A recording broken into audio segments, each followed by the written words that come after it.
Hey you guys, it's Julie Marie, and tonight in class Kathy asked me to show her how I am serving up my miso healthy soup.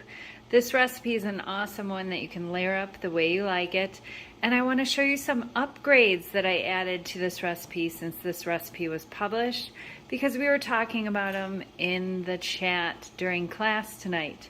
So my miso healthy soup, I am adding some air fried zucchini too, and everyone was asking, is it crispy? Those of you that haven't made the air fried zucchini yet. No, it's noodle-like. So the reason I'm adding it is for the roasted flavor. But let's get back to the soup base here, and I'm going to talk about some upgrades that I've added to this recipe that I've incorporated into my protective diet. So here's the soup base.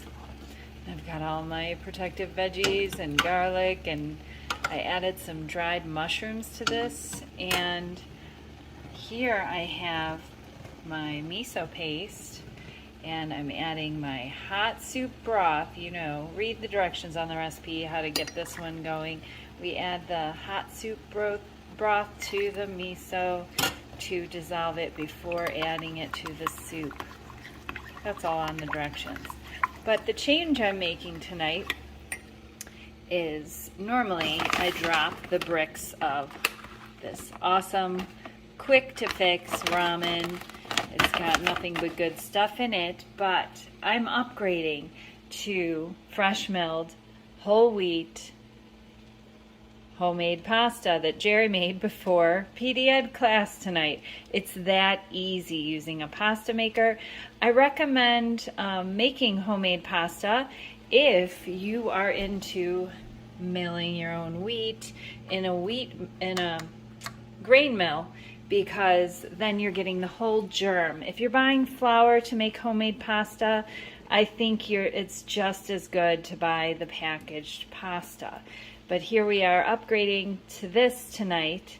But in my soup, before I drop my pasta into the boiling water, which it only takes a minute to cook this, I'm dropping some things from my garden. So I have Swiss chard, I have baby kale that I trimmed, I have some collards, I have broccoli leaves. I love the leaves of the broccoli. As the broccoli is maturing, I eat the leaves. So I'm dropping that into the hot soup to cook that down.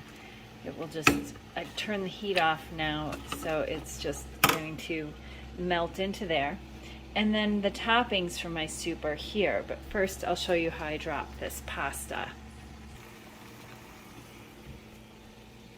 Just gonna grab a bunch of it, drop it in, and set a timer. Set a timer for 1 minute. 1 minute, starting now. And then into my bowls, I'm going to add my air fried zucchini, because this is how we veg it up and add roasted flavor to our miso healthy soup. And I'm gonna add the pasta too. Don't think that I'm going all veg, because this isn't gonna give me the energy to get through my day tomorrow. I day fast, so this is my one meal a day. And even if it wasn't breakfast, lunch, or dinner, when I ate 3 meals a day, and even when I ate snacks, I always starched it up with our starch component, whether it's potatoes, pasta, brown rice, any kind of whole grain, quinoa. It was always in my meals, because that's what gives me the energy. And then I'll show you what else I'm adding to this. Let me stop my timer. That minute goes quick. And that's it.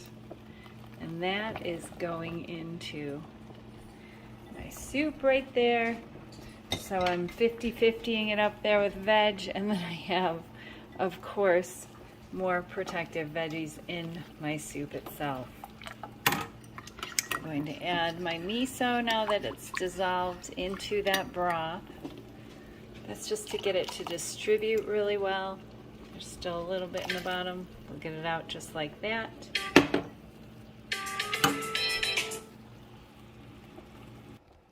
Okay, and I dropped Jerry's pasta for his bowl. I make 1 pound of homemade pasta at a time, and you know, Jerry, he eats more pasta than I do. He's bigger than me, and I want to keep it that way. He manages to pack it in. He gets more in. I'm going to add a little bit more of this to mine, just because I didn't put quite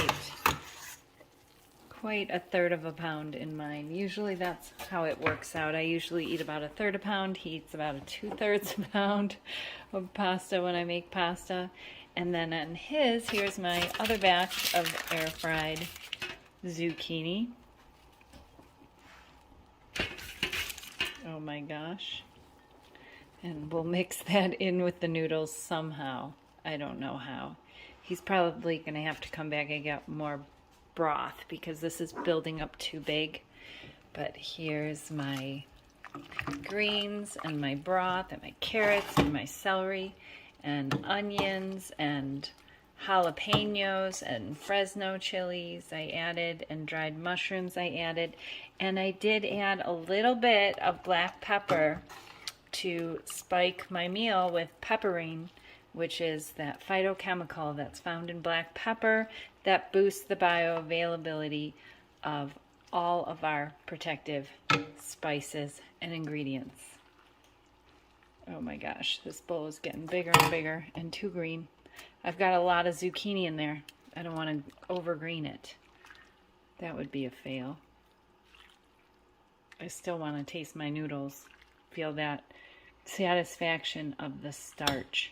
And I can tell you right now, I'm getting overzealous. I'm very hungry. I'm about to break my fast. So this is getting to be a little bit too big because I have other plans besides this. This isn't it. You know I love to finish my meal with something else, something sweet. Sometimes it's a veggie bowl or a yogi bowl, but tonight it's something special. So there's some green onions from my garden, cilantro from my garden. I love that on top of here. Some ruby raw kraut on the top, of course, and my chopsticks to have fun eating this noodle bowl. Oh yeah, and a big old spoon for that hot, spicy broth, that protective, miso healthy broth. Oh yes, this meal is going to be fantastic. Now let me show you. Oh, one more thing. One more tip. Gardeners, if you have basil in your garden and it's starting to flower, you want to cut those tops off to keep your basil from going to seed and stopping the production of the leaves. So I love Thai basil in my soups, any of my Asian soups. So I'm going to tear some of that off of there. I cut a lot more off than what I needed, and the rest is going into my compost because I had to remove these flowers. Now I don't eat the flowers of the basil, although you can, but they're much stronger in flavor than the leaves. And those herbs, your cilantro, your basil, your, oh my gosh, what else? Parsley, of course, is so protective. So get that in your gardens, get it in your diet, get an herb box set up to keep your grocery store herbs lasting 2 weeks or longer if you change the towel. Follow that guide, the storing herbs. It's on the bottom of every web page on protectivediet.com. If you don't know what I'm talking about yet, get with it. Get with the program. Let me show you dessert. Here it is. This is the rhubarb buttermilk buckle, sugar-free, of course, on a protective diet. I got some rhubarb from my neighbor today, and I made 2 of these. I brought one to her because she's adopted a protective diet. Her name's Donna, and I didn't even know she was protective dieting for 3 whole days. Today's her 4th day. She ran over here yesterday to tell me all about it. I had no idea the influence I had on her with the conversations that we just had out in her garden, out in my garden, and then she came over here and told me, I'm on a protective diet. I'm on day 3, and I lost 3 pounds already, and I feel fantastic. Well, I went over there tonight with the buttermilk rhubarb buckle because she left me a big bag of rhubarb this morning at my doorstep, and I gave her a big jar of yogurt, and we're doing this little trade.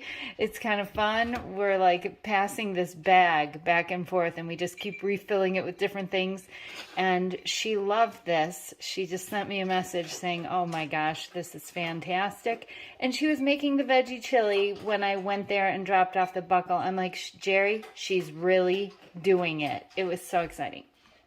But I just wanted to show you all that we're having tonight on a protective diet. I gotta get Jerry's hot broth in here and sit down and relax with this big bowl of protective